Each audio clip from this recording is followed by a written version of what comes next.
Welcome back to Tokyo Ghoul Re-Anime Review, episode number 7. This is reviewing the 7th episode of the Tokyo Ghoul Re-Anime, Mind, Days of Recollections, and the 172nd chapter of the manga, Enough. Yep. Now, this episode, what they adapted for this episode is a little bizarre, and I looked it up. It is really, really weird. Okay. What did that from the episode was the following. Chapter 16, well, pages 7 through 10 of chapter 16, 31, 31.5, 32, and pages 9 through 12 of chapter 37. Interesting, though, that overall, there's only like 3 full chapters for this entire episode. Yeah. Now, this episode pretty much picks up like almost like not long after the events of the last episode, not like immediately per se, but like not long afterwards. Hiname is taken to custody by, well, Sas, aka Kaneki. And then basically for what happened at the auction, all the characters get promotions. Psycho and Sejuru get promoted to 2nd grade.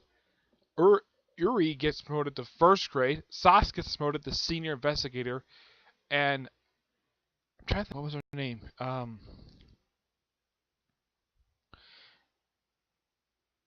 Let's see. Akira gets promoted to associate special investigator.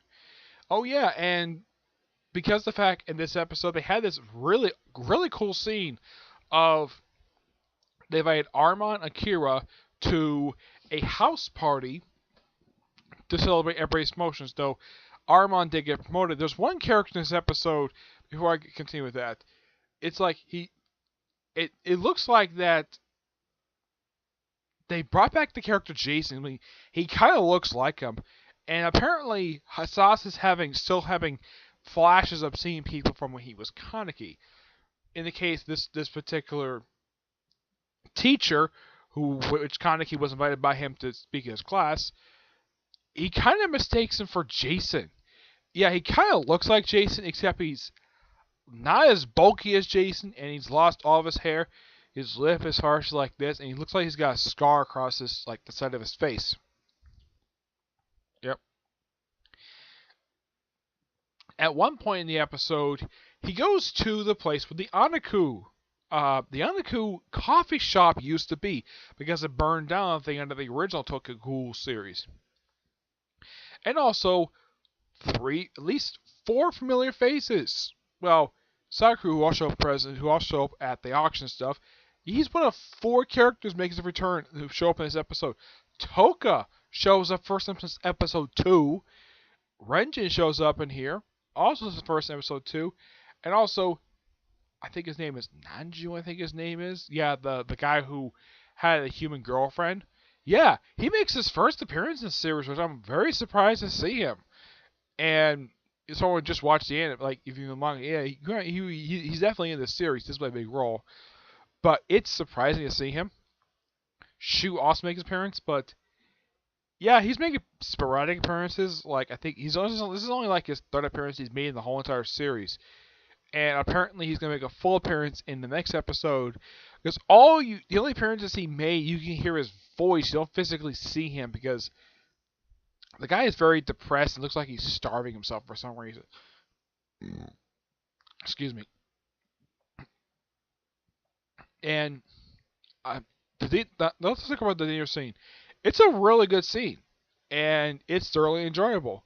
I mean, when was the last time I ever watched a series, we see a group of characters just sitting down having a good time while like having food and drinks?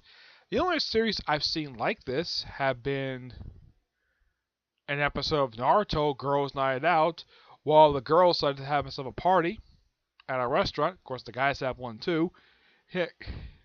Yeah, I remember for that one.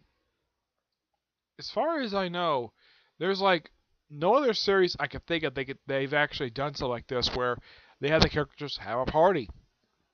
aside from Naruto, aside from what happened in the episode of Naruto Shippuden, and well, I don't count Bart because that was a birthday party. I'm talking about like having like other food besides birthday cake and just having giving people presents. It's a really cool scene, and I love the scene afterwards where Sasuke gets everybody presents.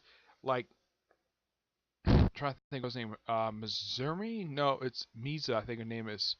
Yeah, she gets a new eye patch, replacing the eye patch also Kaneki had in the previous series, and Yuri gets like a new headset. I don't remember what they are to get. Also, there is this mysterious package that Sas gets in this episode, and for Tokyo Ghoul fans, this is so cool. He opens up the package, and what's inside? His mask when he was known as the Eye Patch. Yeah, the same mask he got in the original series, and a book that he from his favorite horror writer, who does make a cameo appearance in this episode. She doesn't say anything. You do see her briefly. Yeah, Edo makes an appearance, though out of her outfit.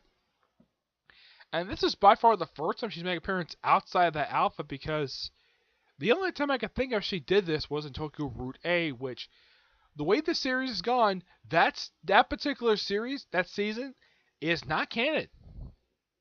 Yep, it's not canon because this series follows what happened after the end of Tokyo Ghoul, the manga. They went with the manga ending for that.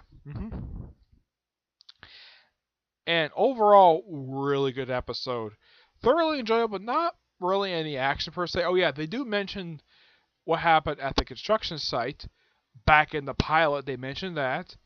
And also, Akira also goes to her father's grave, which is interesting that she goes to that. And it's great the fact that they show that it's a really cool little moment. And I can't think of anything else, but it's just a really damn good episode. Yes. And something added basically made the stuff flow more smoothly. Jinzo teaches Mirza some knife techniques. That's really it. But great episode. Now on to the newest chapter of the manga. Enough. First you see, the old man looks like he's, got his head chopped off. Yeah, he definitely does, and he talks to one of the clowns who did it. It's not Kaneki. I think it's Uruzi who's basically become evil at this point. Yeah. They talk back and forth, and this pretty much takes up like most of the entire chapter. Yep. And then we finally see Toka, first time in a while. First time in probably like 10 chapters since Kaneki left. See her with a friend of hers with a thing at her eye. And then we see Kaneki first time in a couple chapters. Yeah, he goes to like the particular site and gets into a fight with the Black Dragon. And this fight pretty much takes up pretty much the rest of this chapter. And someone's saying stop, and Kaneki gets knocked out.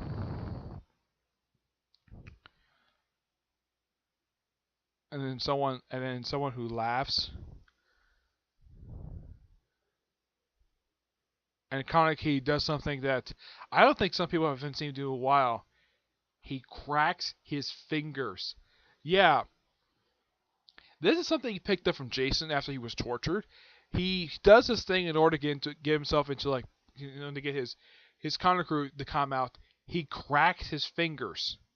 Well, he has a healing factor, so he heals right away. He does also in Tokyo Re, and also I should point out though in this episode, the teacher who kind of looks like Jason, yeah, he does the same thing. He also cracks his fingers.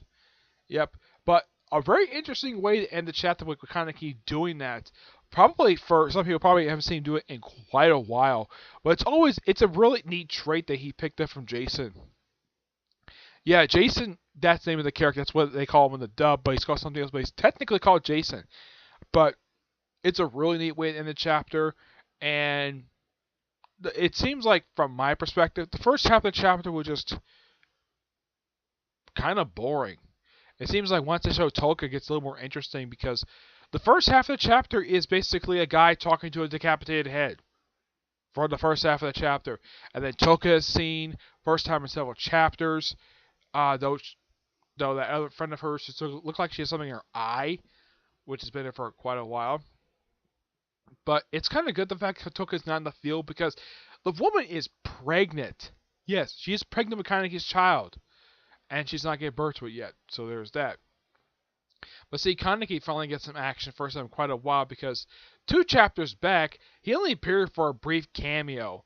And seeing him actually do something first time in several chapters is something. Gotta praise the writer for finally having him do something. He's the main character of the franchise, and you have him do virtually, you have him skip the last chapter, and he doesn't even physically appear. He doesn't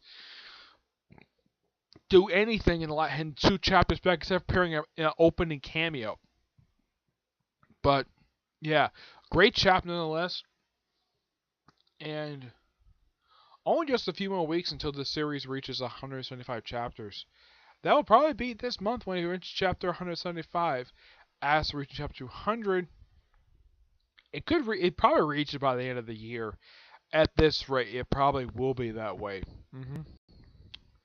It looks like definitely that by the end of the year, we could definitely see the 200 chapter. Probably by the third or last week of this year, we might get a chance to see it. Who knows? Could be even next year. But my guess is by the end of the year. Alright, so that's it for this particular review.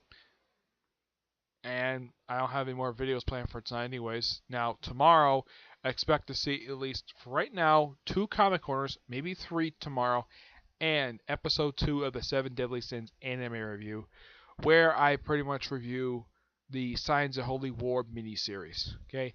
Until I see you in the next video, bye.